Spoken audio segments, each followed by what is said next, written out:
Hello all మిత్రులందరికీ నమస్కారం. Welcome to our channel మన కథలు. ఈరోజు కథ వివాహ బంధం.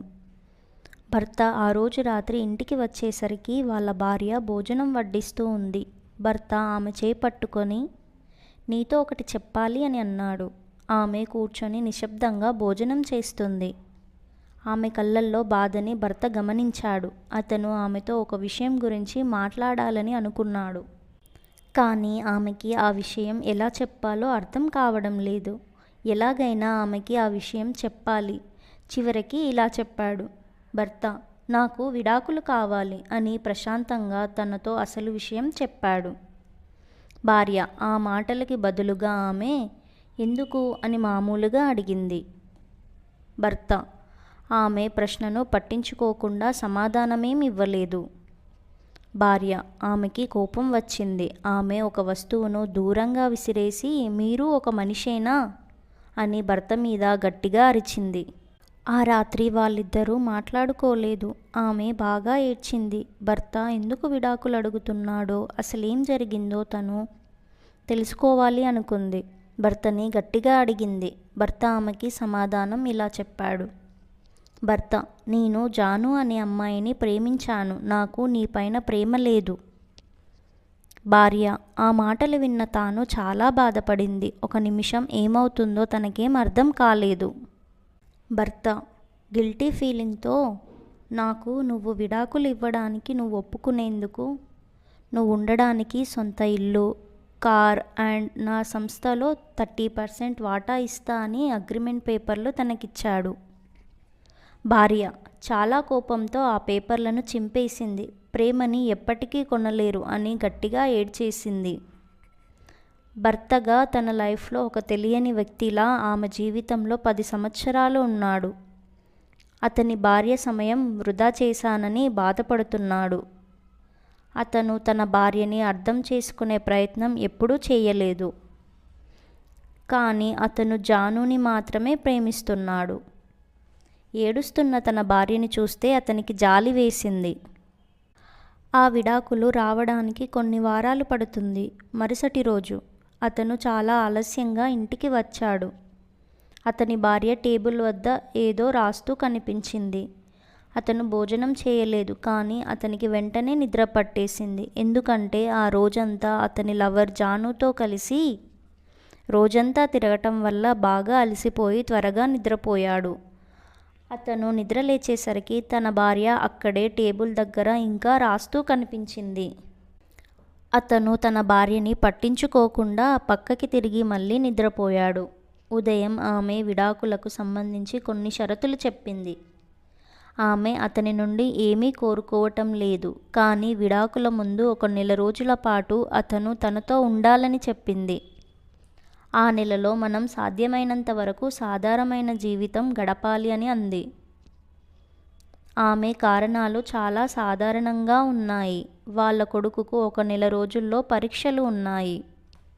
వాళ్ళ విడాకుల వల్ల తన చదువుకు ఇబ్బంది కలగకూడదని ఆమె అలా కోరుకుంటుంది. అందుకే తను వాళ్ళ భర్తని 1 నెల రోజులు గడువు అడిగింది. నాకు అంగీకారమే అని వాళ్ళ భర్త ఆమెతో చెప్పాడు. కానీ ఆమె అతన్ని మరొకటి అడిగింది. ఆమె అతనికి గుర్తు చేస్తూ ఇలా అడిగింది. మీరు మన పెళ్లి రోజున నన్ను మన పెళ్లి గదిలోకి ఎలా తీసుకువెళ్లారు గుర్తుందా అని అడిగింది. ఆమె ఈ 1 నెల రోజుల వ్యవధిలో ప్రతిరోజు ఉదయం ఆమెని ఎత్తుకొని వాళ్ళ బెడ్రూమ్ నుండి హాల్ వరకు తీసుకువెళ్లాలని కోరింది. అప్పుడు అతడు ఆమెకి మతిపోయిందా అని అనుకున్నాడు. వాళ్ళు కలిసి ఉండే చివరి రోజులలో తాను అతన్ని అడిగిన చివరి కోరిక కదా అని తన భార్య చెప్పిన దానికి ఒప్పుకున్నాడు. అతను ఆమెతో విడాకులు, అతని భార్య చెప్పిన షరతుల గురించి అతని లవర్ జానుకి చెప్పాడు. ఆమె బిగ్గరగా నవ్వింది. ఆ నవ్వుకి అర్థం లేనట్టుగా అతను భావించాడు. నీ భార్య నీకు విడాకులు ఇవ్వటం ఇష్టం లేక ఇలా ఏవో నాటకాలాడుతుంది అని జాను అతనితో అంది. విడాకుల ఒప్పందం దగ్గర నుంచి అతనికి అతని భార్యకు ఎలాంటి శారీరక సంబంధం లేదు. మొదటి రోజున తాను తన భార్యను ఎత్తుకున్నప్పుడు అది వాళ్ళిద్దరి మధ్య మోటుతనంగా అనిపించింది. హేయ్ నాన్న అమ్మనెత్తుకున్నాడు అని వాళ్ళబ్బాయి సంతోషంతో అరుస్తూ చప్పట్లు కొట్టాడు. ఆ అబ్బాయి మాటలు అతనికి బాధను కలిగించాయి. అలా ఎత్తుకొని తీసుకువెళ్తున్నప్పుడు ఆమె కళ్ళు మూసుకొని నెమ్మదిగా తనతో ఇలా చెప్పింది. మన విడాకుల గురించి నేను మన అబ్బాయికి చెప్పలేదు. అతనికి కొంత బాధ కలిగినా నవ్వాడు. అతను ఆఫీస్కి వెళ్తున్నదని ఆమె తలుపు దగ్గరికి వచ్చింది. ఆమె ఆఫీస్ బస్ కోసం ఎదురు చూస్తుంది. తాను ఆఫీస్కు ఒక్కడే ఒంటరిగా కారులో వెళ్ళిపోయాడు. రెండవ రోజున వాళ్ళిద్దరికీ మరింత తేలికగా అనిపించింది. ఆమె తల తన గుండెని తాకుతుంది. ఆమె దగ్గర సువాసన తనకి తెలుస్తోంది. తాను కొంతకాలంగా తన భార్యని గమనించలేదు అని అనుకున్నాడు. ఆమె వయసు పైబడుతుందని అతను గ్రహించాడు. ఆమె ముఖం మీద ముడతలు కనిపిస్తున్నాయి. ఆమె జుట్టు ఎగిరిపోతుంది. మనం వివాహం మూల్యం చెల్లిస్తున్నాను అని అనుకుంటున్నారా అని భర్తని భార్య అడిగింది. అలా అడగగానే ఒక నిమిషం పాటు ఆలోచిస్తూ తాను ఆశ్చర్యపోయాడు. 4వ రోజు తాను ఆమెను ఎత్తుకున్నప్పుడు వాళ్ళిద్దరి మధ్య దగ్గరితనం, అన్యోన్యత అతనికి కనిపించింది. ఈ అమ్మాయితోనేనా నేను 10 సంవత్సరాల జీవించింది అని అతనికి అనిపించింది. 5వ మరియు 6వ రోజున వాళ్ళిద్దరి మధ్య సాన్నిహిత్యం పెరుగుతుందని తాను తెలుసుకున్నాడు. తాను ఈ విషయం గురించి జానుకి చెప్పలేదు. ఇలా నెల రోజులు తన భార్యను తీసుకొని వెళ్ళటం సులభంగా మారిపోయింది. బహుశా రోజు ఇలా చేయటం వల్ల తనకు తానే బలంగా, దృఢంగా అనిపించాడు. ఒక ఉదయం తాను ఏ డ్రెస్ వేసుకోవాలో వెతుకుతుంది. తాను కొన్ని డ్రెస్లు ట్రై చేసింది. కానీ ఒక్క డ్రెస్ కూడా తనకి బాగోలేదు. వేసిన ప్రతి డ్రెస్ కూడా తనకి లూజ్గానే ఉంది. అప్పుడు అతనికి అర్థమైంది తను చాలా సన్నగా అయ్యింది అని. అందుకనే అతను తనని తేలికగా మోయగలిగాను అని ఆ విషయం అతనికి బలంగా తగిలింది. ఆమె గుండెల్లో ఎంత బాధ అనుభవిస్తుందో అప్పుడు అతనికి అర్థమయ్యింది. అతనికి తెలియకుండానే అతని చేయి ఆమె తలని తాకింది. ఆ సమయంలోనే వాళ్ళబ్బాయి వచ్చాడు.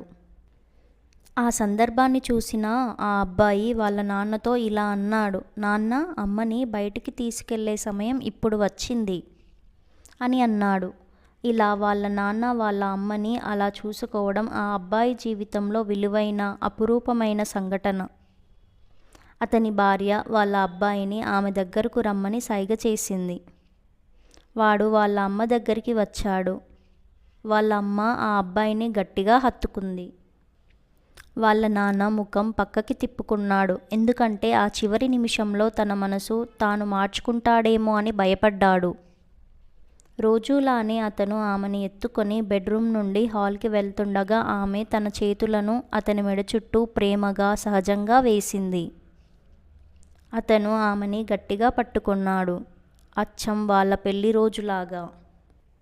కానీ ఆమె చాలా తేలికగా ఉండటం వలన అతనికి చాలా బాధగా అనిపించింది. చివరి రోజున అతను ఆమెను తన చేతులతో ఎత్తుకున్నప్పుడు అతను ఒక్కో అడుగు వేయటానికి తనకి చాలా భారంగా అనిపించింది. వాళ్ళ అబ్బాయిని స్కూల్కి పంపించేశారు.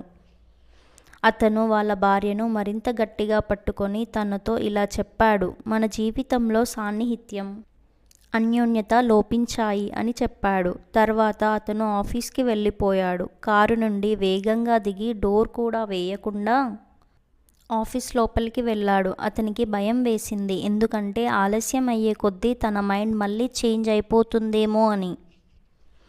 అతను జాను ఉండే క్యాబిన్కి వెళ్ళాడు. సారీ చెప్పి అతను తన భార్య నుండి విడాకులు తీసుకోవటం లేదని చెప్పాడు. అప్పుడు జాను అతని వైపు ఆశ్చర్యంగా చూసి తన నుదుటిపై చేయి వేసింది. నువ్వు బాగానే ఉన్నావు కదా అని అడిగింది. అతను తన నుదుటి మీద ఉన్న ఆమె చేతిని తీసి, సారీ జాను, నేను నా భార్య నుండి విడాకులు తీసుకోవటం లేదు.